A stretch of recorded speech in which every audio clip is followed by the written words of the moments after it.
అమెరికాలో దుండగుడి కాల్పుల్లో చనిపోయిన ఇంజనీర్ కూచిబొట్ల శ్రీనివాస మృతదేహం శంషాబాద్ విమానాశ్రయానికి చేరుకుంది. కుటుంబీకులు కన్నీరు మున్నీరుగా విలపిస్తున్నారు.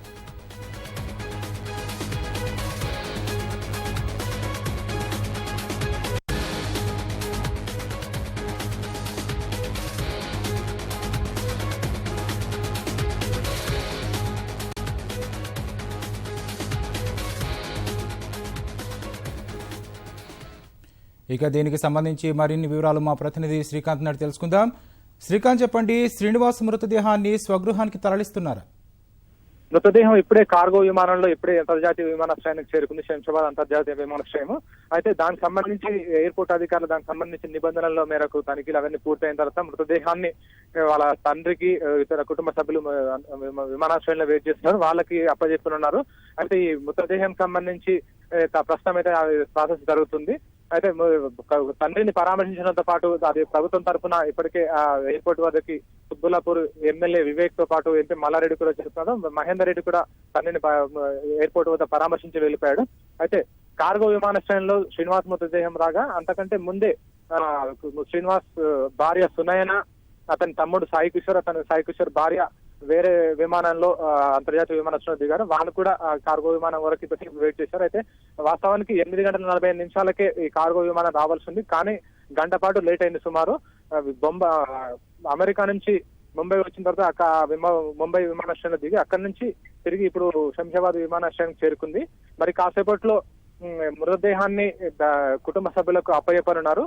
అక్కడి నుంచి నేరుగా దొండిగల్ సమీపంలో శివారులో ఉన్న ప్రణీత్ బౌంటీ అక్కడ వాళ్ళ ఇంట్లో అక్కడ తీసుకెళ్లినారు. అక్కడ నుంచి రేపు అంత్యక్రియలకు సంబంధించి రేపు జూబ్లీ హిల్స్ మహాప్రస్థానాలకు సంబంధించి ఏర్పాట్లు కూడా జరుగుతున్నాయి. ఇప్పుడు మాత్రం ఇక్కడ నుంచి నేరుగా వాళ్ళ స్వగృహాన్ని తీసుకెళ్లే అవకాశం ఉంది. అయితే శ్రీకాంత్, చెప్పండి, శ్రీనివాస్ మృతదేహాన్ని తరలించడానికి ప్రత్యేక వాహనాన్ని ఏమైనా ఏర్పాటు చేశారా? ఇప్పటికే దాదాపు 3 గంటలైంది. వాళ్ళ కుటుంబ సభ్యులు ఇక్కడ చేరుకుని 3 గంటల పాటు అయింది. 3 గంటల పాటు వాళ్ళు ఎదురు చూస్తున్నారు కార్గో విమానం కోసము. గంట పాటు ఆలస్యంగా చేరుకున్న కార్గో విమానం నుంచి ఇప్పుడు మృతదేహాన్ని కిందికి తీసి దాని తర్వాత నిబంధనల మేరకు ఆ మృతదేహాన్ని వాళ్ళకి అప్పగించినారు. అయితే మృతదేహాన్ని ప్రత్యేక అంబులెన్స్ లో వాళ్ళ ఇంటి వరకు అంబులెన్స్ ఏర్పాటు చేసి వాళ్ళ ఇంటి వరకు తీసుకుపోనున్నారు. అయితే పోలీస్ బందోబస్తు కూడా ఏర్పాటు చేశారు. ఎందుకంటే ఈ శ్రీనివాస్ కుటుంబ సభ్యులు ఇదివరకే విదేశాంగ శాఖ దృష్టి కూడా తీసుకెళ్లడం జరిగింది. దానికి సంబంధించి ప్రత్యేక ఏర్పాటు చేయాలని వాళ్ళకు కోరడం జరిగింది. ఆ మేరకు విదేశాంగ శాఖ తరఫున ఇక్కడ పోలీసులకు కూడా ఆదేశాలు అందాయి. మృతదేహాన్ని తీసుకెళ్లడంతో పాటు అంత్యక్రియల వరకు కూడా అన్ని చర్యలు తీసుకోవాలని చెప్పి పోలీసులకు చెప్పడంతో వాళ్ళు కూడా ప్రత్యేకంగా చర్యలు తీసుకున్నారు. ఇక్కడ శంషాబాద్ ఎయిర్పోర్ట్ ప్రధాన ద్వారం వద్ద కూడా కనీసం మీడియాను కూడా చేరుకుని అక్కడ దాదాపు ఒక 300 మీటర్ల దూరంలోనే మీడియాను కూడా ఉంచారు. అక్కడ లోపలికి అంగీకరించడం లేదు. మిగతా వాళ్ళు మాత్రం వాళ్ళ కుటుంబ సభ్యులు వాళ్ళ దగ్గర వాళ్ళని మాత్రమే అక్కడికి పంపిస్తున్నారు. ప్రత్యేక అంబులెన్స్ కూడా ఏర్పాటు చేసి వాళ్ళకి ఇంటి వరకు కూడా పోలీసుల ఆధ్వర్యంలో మృతదేహాన్ని తీసుకెళ్లనున్నారు. ధన్యవాదాలు శ్రీకాంత్.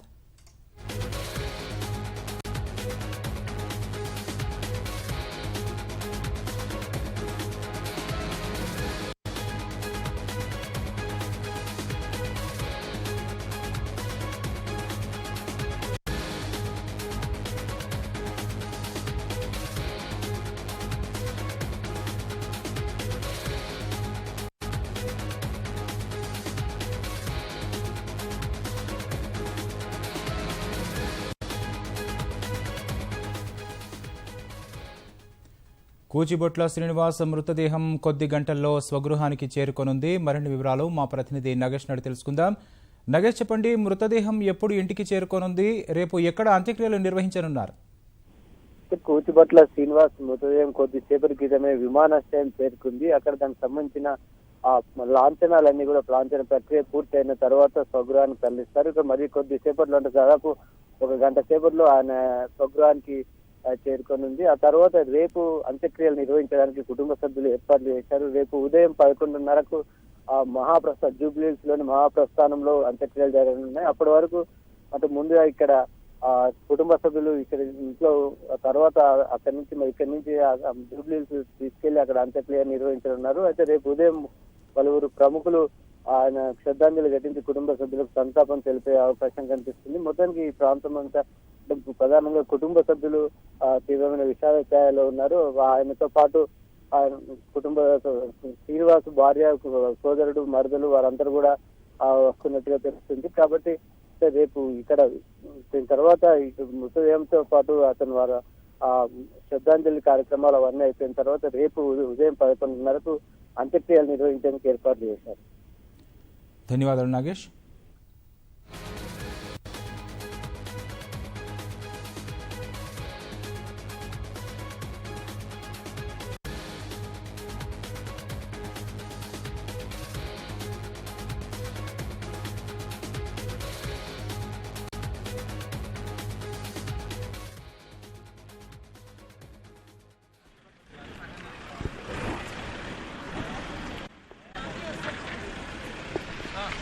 వస్తుంది కదా, ఫ్రేమ్ వస్తుంది కదా.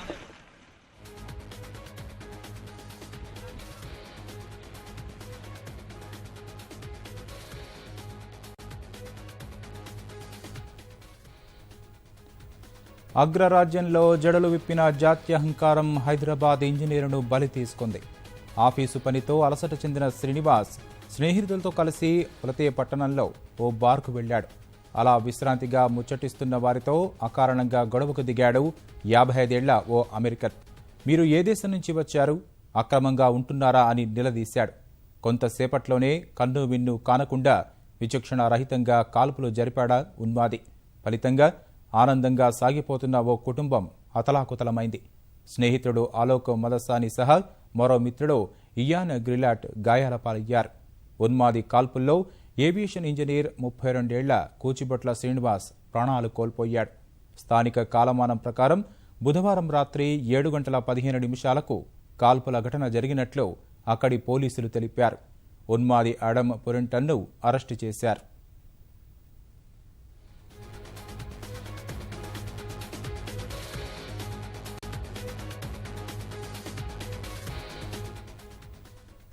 అమెరికన్ ఉన్మాది జరిపిన కాల్పుల్లో చనిపోయిన శ్రీనివాస్ కూచిబొట్ల, గాయపడిన అలోక్ కన్సాస్ సిటీలోని గార్మిన్ ఇంటర్నేషనల్ సంస్థలో పనిచేస్తున్నారు. శ్రీనివాస్ హైదరాబాద్ జేఎన్టీయూలో ఇంజనీరింగ్ పూర్తి చేసి టెక్సాస్ విశ్వవిద్యాలయంలో ఎలక్ట్రానిక్స్ ఇంజనీర్లో మాస్టర్ డిగ్రీ చేశారు. అక్కడే కొంతకాలం అధ్యాపకునిగా, పరిశోధకునిగా పనిచేశారు. అనంతరం సాఫ్ట్వేర్ ఇంజనీర్గా రాక్వెల్ కొల్లైన్ సంస్థలో చేరిన శ్రీనివాస్ 2014 వరకు అక్కడే పనిచేశారు. కాల్పుల్లో గాయపడిన అలోక్ మదసాని వాసవి కళాశాలలో ఇంజనీరింగ్ చదివారు. కన్సాస్ సిటీలోని మిస్సోరీ విశ్వవిద్యాలయంలో మాస్టర్ డిగ్రీ పూర్తి చేశారు. గార్మిన్ ఇంటర్నేషనల్లో ఏవియేషన్ ప్రోగ్రామ్ కోఆర్డినేటర్ మేనేజర్గా పనిచేస్తున్నారు. కాల్పుల ఘటనపై గార్మిన్ ఇంటర్నేషనల్ తీవ్ర దిగ్భ్రాంతి వ్యక్తం చేసింది.